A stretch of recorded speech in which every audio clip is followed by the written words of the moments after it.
Bonsoir à tous, ravi de vous retrouver en semaine mais également le week-end car l'information c'est 7 jours sur 7 sur Monaco Info. Voici les titres de votre journal. La Fondation Prince Albert II de Monaco a remis ses prix hier. Qui sont les lauréats cette année? La réponse dans quelques instants.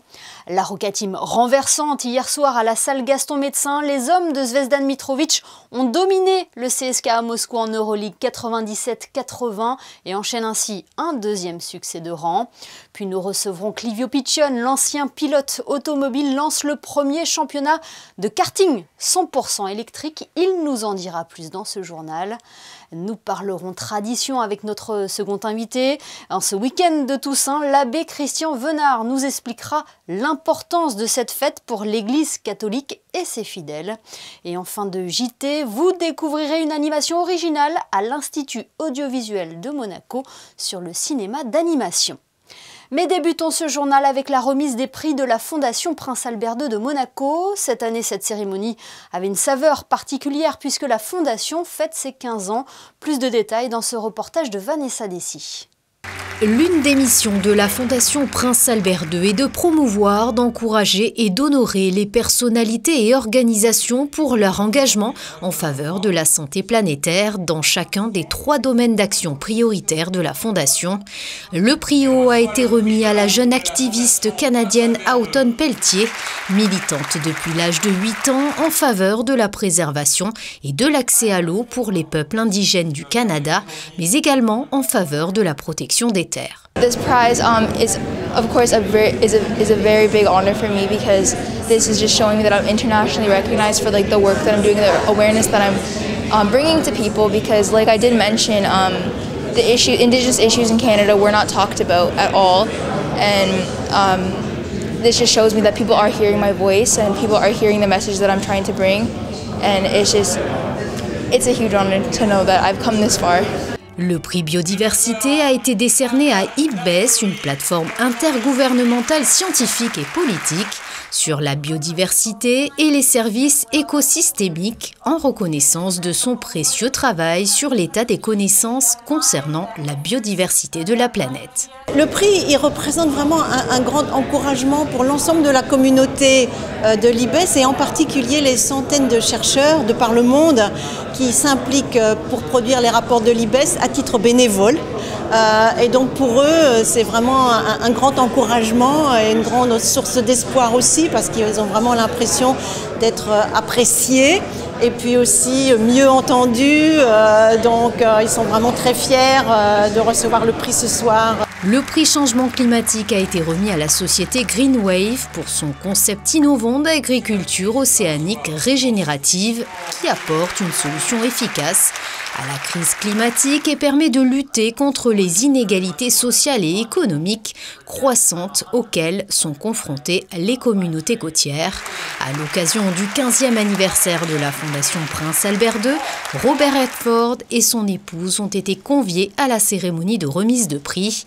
L'acteur est un pionnier en matière d'écologie chez les stars. Robert Redford qui avait d'ailleurs reçu un prix spécial de la Fondation pour son engagement, c'était en 2019. Rejoignons Julia Vial pour le reste de l'actualité. Bonsoir Julia, nous en parlions hier sur notre antenne avec le ministre des Affaires sociales et de la Santé. Une nouvelle campagne de dépistage à la Covid-19 est organisée par le gouvernement princier. Bonsoir Émilie, bonsoir à toutes et à tous. Cette nouvelle campagne se déroulera du 2 au 14 novembre prochain. Son but est d'éviter un éventuel rebond épidémique avec les retours des vacances. Ce type de campagne avait déjà, je vous le rappelle, été organisé après les grandes vacances d'été. Cela avait d'ailleurs permis de freiner des potentielles contaminations. Il vous est donc fortement recommandé d'aller effectuer un test PCR au centre de dépistage à votre retour de vacances. Ils seront gratuits et concernent les monégasques, les résidents, les scolaires et les salariés de la principauté. Pour toutes les modalités, vous pouvez appeler le numéro suivant 92 05 55 00. Autre campagne qui, elle, débute lundi, Julia, c'est le mois sans tabac, une opération visant à accompagner les personnes souhaitant arrêter de fumer. Il s'agit de la première cause de mortalité évitable. Le tabac tue 75 000 personnes en France chaque année. Le dispositif Moi sans tabac mise donc sur un élan collectif en incitant les fumeurs à arrêter tous ensemble pendant tout le mois de novembre. Un sevrage tabagique de 30 jours multiplierait par 5 les chances d'arrêter de fumer définitivement. En effet, l'abstinence sur un tel laps de temps diminue largement la dépendance et les symptômes de manque tels que la nervosité ou l'irritabilité. C'est donc le moment ou jamais d'essayer d'arrêter pour ceux qui veulent en finir avec la cigarette, Émilie. Oui, et n'hésitez pas à vous rendre sur le site du Moi sans tabac où vous retrouverez de nombreux conseils pour arrêter de fumer. Retour sur un événement dont nous avons fait l'écho la semaine dernière. La grande braderie de la Croix-Rouge monégasque a été un large succès. Pas moins de 100 000 € récoltés, Émilie. Cette somme n'avait encore jamais été atteinte. En 2019, la grande braderie avait permis de collecter 71 000 €.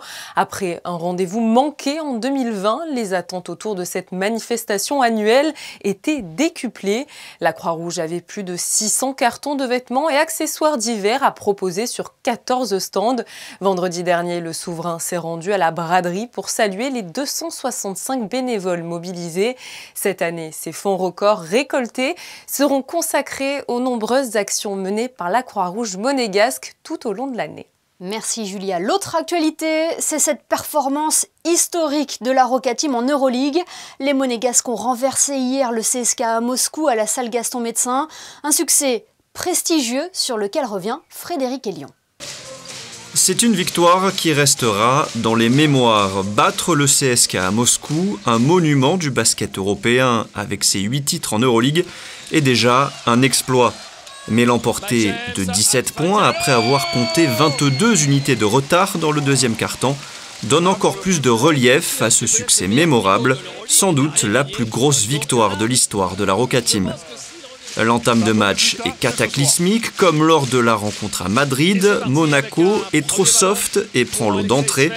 Les 3 premiers paniers moscovites sont 3 dunks. Le CSKA déroule son basket sur pick and roll ou sur des actions d'école, comme ce passe et va entre Bolomboy et Voigtman. Oh là là, comme à l'école! Comme à l'école! Švéd, 15 points, 5 passes est omniprésent, 24-7 Moscou après seulement 8 minutes. Pour sa première avec le maillot monégasque sur les épaules, Dwayne Bacon rentre sa première tentative à 3 points et ramène Monaco à -12 après 10 minutes. Son premier tir. Le deuxième quart-temps est celui d'un homme. Will Clyburn, l'Américain, plante 15 points en 7 minutes 30. Quelle série de Will Clyburn! Et quand il manque ses tirs, Kenneth Farid, l'ancien joueur de Denver, est là au rebond offensif. Le CSKA passe un 10-0 en 2 minutes, 35-13, plus 22, plus gros écart du match. Donta Hall amène toute son énergie sur le terrain, 7 points en 2 minutes. Il y a toujours 2 joueurs sur Mac James. Et là, sur ce 3 points en transition de Danilo Andouzic, 16 points au final, la Roca Team peut croire à un retour malgré une première période où elle aura été dominée dans tous les secteurs du jeu, 52-39 Moscou à la pause. Voilà, Danilo Andouzic.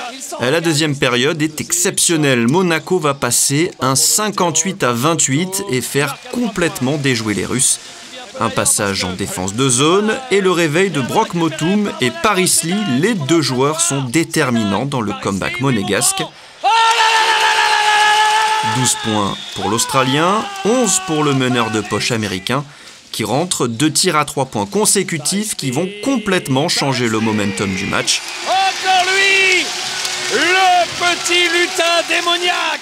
La Roca Team passe devant pour la première fois sur cette finition en contre-attaque de Dwayne Bacon, 60-59. Gaston Médecin est en ébullition, mais Švéd met un gros coup de clim dans la salle avec ce tir. Švéd pour calmer tout le monde. Voilà.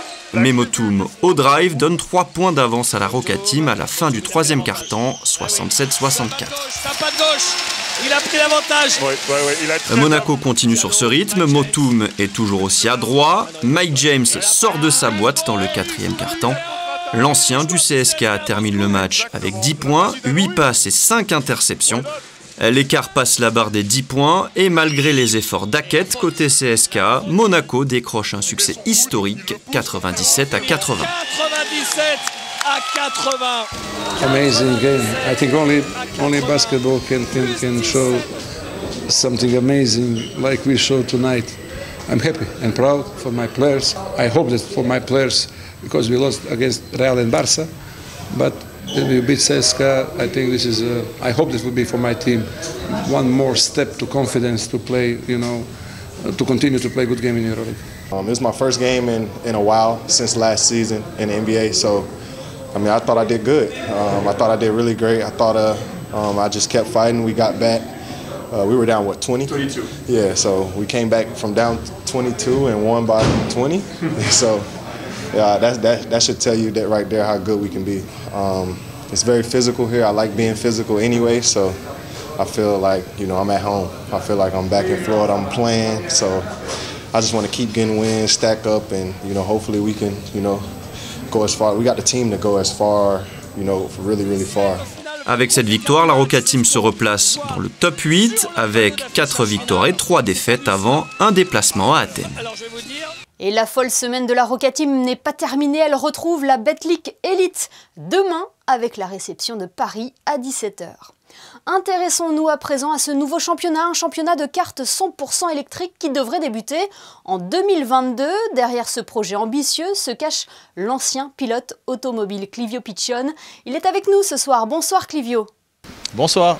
Comment vous est venue l'idée de ce championnat unique en son genre, Écoutez, c'était l'envie de revenir à la compétition et d'amener un produit tout nouveau. Pour répondre à des problèmes d'actualité et amener des solutions avec du karting électrique en compétition. Alors comment va se dérouler ce championnat? C'est un championnat uniquement réservé aux pilotes majeurs ou il est ouvert à tous? Ah non, la particularité de ce championnat, c'est que c'est ouvert à des enfants à partir de 7 ans. On aura 3 catégories, donc des 7 à 11 ans, 11, 14 et 14 et plus, sans limite d'âge. Intéressant, donc c'est un championnat qui va se dérouler uniquement en principauté, Clivio?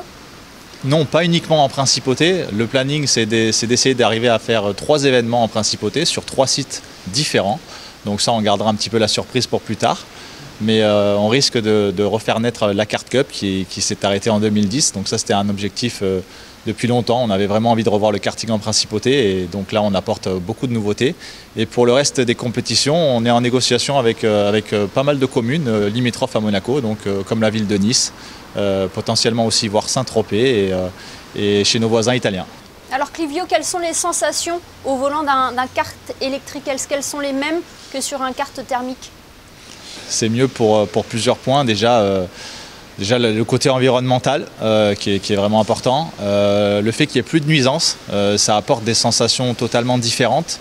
On fait plus corps à la machine, on n'est pas induit par le bruit qui donne une sensation de vitesse. On a vraiment cette vraie sensation de vitesse et de silence qui nous embarque vraiment dans des sensations très très fortes. La performance, elle, est au-delà du kart thermique parce qu'on a un couple d'enfer dès la première accélération et ce jusqu'à des vitesses de pointe qui peuvent atteindre 140 km/h. Et dans votre démarche, vous pouvez compter sur le soutien de Charles Leclerc, je crois. Alors on a signé un partenariat avant tout avec la marque, donc on avait vraiment une envie d'apporter ce partenariat et jouer la carte Monaco avec cette association avec la marque Charles Leclerc. Donc tous nos châssis seront équipés de cette belle marque que Charles a créée il y a quelques années et dont on est fier d'avoir conclu un partenariat pour le lancement de ce beau championnat. Eh bien, merci beaucoup Clivio Piccione d'avoir été avec nous pour nous présenter ce championnat de cartes 100% électrique. Merci infiniment.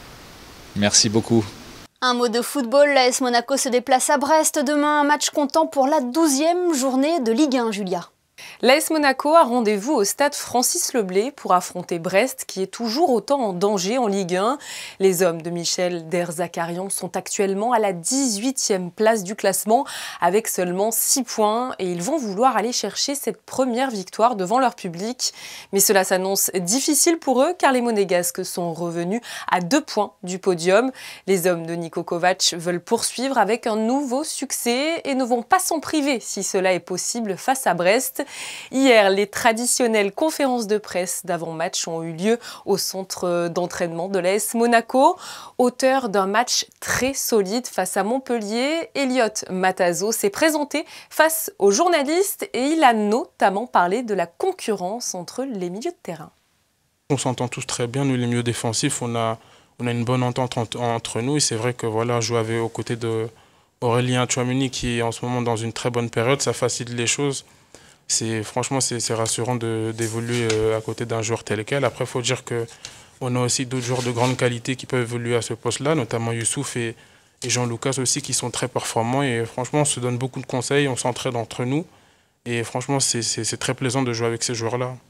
Elliott Matazo est d'ailleurs, Émilie, un peu considéré comme un porte-bonheur pour l'AS Monaco. En effet, une statistique est sortie selon laquelle l'équipe n'a jamais perdu quand il est titulaire. Et on espère que cette statistique sera vraie demain. Un mot à présent sur la 8e conférence des parties de la Convention internationale contre le dopage dans le sport, à laquelle vient de participer Monaco, Julia. Du 26 au 28 octobre, la principauté de Monaco a effectivement fait partie de la 8e conférence de la Convention internationale contre le dopage dans le sport. Cette dernière s'est déroulée au siège de l'UNESCO et a permis de clarifier le cadre de gouvernance dans la lutte contre le dopage. Dans cette lignée, depuis la dernière conférence, le gouvernement monégasque a d'ailleurs créé une plateforme nationale antidopage impliquant tous les acteurs monégasques concernés. Un soutien annuel à la recherche contre le dopage via la chaire UNESCO à Paris a aussi été mis en place, Émilie. L'ensemble de ces dispositions permettent d'ailleurs à Monaco d'atteindre un taux d'exécution à plus de 80% de cette convention contre le dopage dans le milieu sportif. Ce week-end de la Toussaint est également le week-end d'une tradition que de nombreux pays célèbrent. Je veux parler d'Halloween. De nombreuses animations ont été organisées à Monaco et ce n'est pas fini, Julia. Oui, cette semaine, on vous a parlé à de nombreuses reprises de ces animations d'Halloween puisqu'elles continuent, notamment à la bibliothèque Princesse Caroline, avec par exemple ce mardi 2 novembre, une après-midi jeu. Ces animations surprises sont destinées aux enfants de plus de 6 ans et se dérouleront à partir de 14 h. Le lendemain, un atelier à 4 mains pour parents et enfants à partir de 3 ans aura lieu toujours à la bibliothèque Princesse Caroline de 10 h à 11 h. Il s'agira là d'un atelier bricolage d'Halloween. Je pense que des citrouilles risquent d'être fabriquées, Émilie, pour l'occasion. Et pour finir, un film d'Halloween sera proposé aux enfants, cette fois-ci de plus de 6 ans. Le ciné Popcorn Kids sera entre 14 h 30 et 16 h 30. Profitez-en bien. Merci Julia. C'est une fête particulière que s'apprêtent à vivre les catholiques. La Toussaint honore tous les saints et la mémoire des défunts le 2 novembre. Que représente ce moment pour les fidèles? Pour en savoir plus, nous avons joint le diocèse de Monaco. Bonsoir Christian Venard. Bonsoir. Tout d'abord mon père, pourquoi la Toussaint tombe toujours un 1er novembre? Alors en fait, à l'origine, la fête de Toussaint, puisque le 1er novembre on fête la Toussaint, n'était pas du tout à cette date-là. Très anciennement, elle était juste après le dimanche de la Pentecôte. Et d'ailleurs, dans les églises orientales, les églises orthodoxes ou catholiques orientales, aujourd'hui encore, la Toussaint a lieu le dimanche après la Pentecôte. Et puis, il y a déjà eu un changement de date en Occident, parce qu'au VIe siècle, il y a un pape qui a, si j'ose dire, récupéré le Panthéon à Rome, qui en a fait une église dédiée à tous les saints. Et alors, on a déjà changé à la date de la dédicace, c'est-à-dire le jour où on avait inauguré cette église à Rome, et c'était le 13 mai. Et puis, il y a encore eu un changement un peu plus tard. On pense que c'est en partie sous l'influence de nos amis irlandais, d'ailleurs, en particulier. Mais il y a eu encore un changement où petit à petit en Occident, donc à partir du 7e, 8e siècle, on a pris l'habitude, et un pape l'a finalement étendu à tout l'Occident, de fêter la fête de la Toussaint le 1er novembre. Et c'était donc sans doute aussi en lien avec un certain nombre de cultes païens qui venaient du paganisme autour des morts dans cette période particulière. Alors que représente la Toussaint pour les fidèles, mon père ? Alors pour les fidèles chrétiens, la Toussaint, c'est quand même une grande espérance. On fête tous les saints. Alors vous savez, dans l'Église, il y a les saints, si j'ose dire, dûment répertoriés, ceux qu'on connaît au calendrier des saints. Régulièrement, on entend que le pape va canoniser, béatifier tel ou tel grand personnage de l'Église. Et puis, il y a ces milliers, ces millions de saints qui sont d'ailleurs mentionnés dans le livre de l'Apocalypse. Hein, cette foule innombrable vêtue de blanc qui entoure l'agneau pascal, c'est-à-dire le Christ, c'est-à-dire tous ces hommes, toutes ces femmes à travers tous les temps et à travers toute la planète qui sont devenus des amis de Dieu et qui sont aujourd'hui auprès de Dieu. Alors l'Église a voulu que nous les honorions dans une fête particulière, au moins une fois par an, que nous les célébrions tous et en les célébrant, finalement, nous célébrons des grands frères, des grandes sœurs qui nous ont précédés sur le chemin, un chemin qui n'est pas toujours facile, nous le savons, et bon, au milieu des crises que les uns et les autres nous traversons, nous voyons bien que ce chemin n'est pas toujours facile. Eh bien, au bout de ce chemin, si nous essayons de vivre droitement, en respectant les commandements de Dieu, les commandements de l'Église, eh bien, nous savons que nous pourrons retrouver cette multitude en fête. Et donc, c'est une fête, c'est vraiment une fête d'espérance, c'est notre fête à tous, des saints qui sont déjà auprès de Dieu, et puis nous tous qui cheminons et qui essayons, bon gré, mal gré, de devenir petit à petit des saints avec l'aide de Dieu. Et puis le grand public ne le sait peut-être pas, mais le 2 novembre est également une date importante. Alors c'est aussi une date importante à tel point que souvent on les confond, puisque le 2 novembre, alors dans un instant je vais vous dire pourquoi, on commémore les fidèles défunts. Alors en fait, et donc on appelle ça la fête des morts, et parfois, chez beaucoup de gens, ça a presque pris le pas sur la Toussaint, parce qu'on a pris l'habitude d'aller dans les cimetières, d'aller nettoyer les tombes, de visiter les tombes des défunts, de les fleurir.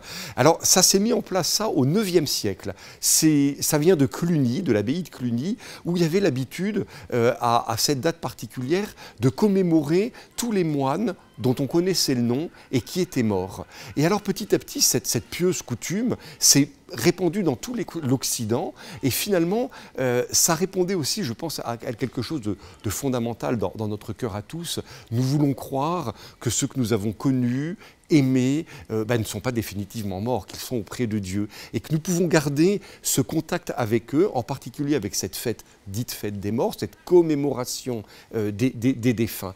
Et ça s'appuie aussi dans la pensée de l'Église, dans la théologie de l'Église, dans le fait que par nos prières, vous savez, quand on meurt, on a ce qu'on appelle un peu le jugement particulier, c'est-à-dire on arrive devant Dieu, et puis d'une certaine manière, Dieu fait un peu le point avec nous de tout ce qu'il y a eu de bon dans notre vie, et puis peut-être aussi de ce qui n'a pas été si bon que ça, ce qu'on appelle le péché. Et alors, les âmes qui ne sont pas encore tout à fait dans la lumière, elles se retrouvent dans un lieu un peu étrange qu'on appelle le purgatoire, où elles se purifient. Et nous savons dans notre foi que nous pouvons prier avec elles et pour elles. Et donc c'est quelque chose de très réconfortant de se dire que nos défunts, soit ils sont auprès de Dieu, soit peut-être ils sont dans cette phase de purification, et que par nos prières, en particulier la prière de la messe, nous pouvons les offrir à Dieu pour qu'il les prenne le plus vite possible auprès de lui. Justement, mon père, plusieurs messes, plusieurs offices auront lieu dans les églises de la Principauté pour la Toussaint ? Bien sûr, hein, alors à la fois pour la Toussaint et à la fois pour la commémoration des fidèles défunts, il y a toutes les messes habituelles et même un peu plus. N'hésitez pas d'ailleurs à vous connecter sur le site internet du diocèse de Monaco. En tapant diocèse de Monaco sur votre moteur de recherche, vous tombez très facilement dessus. Avec un onglet avec les horaires de messe, vous aurez tous les détails des messes.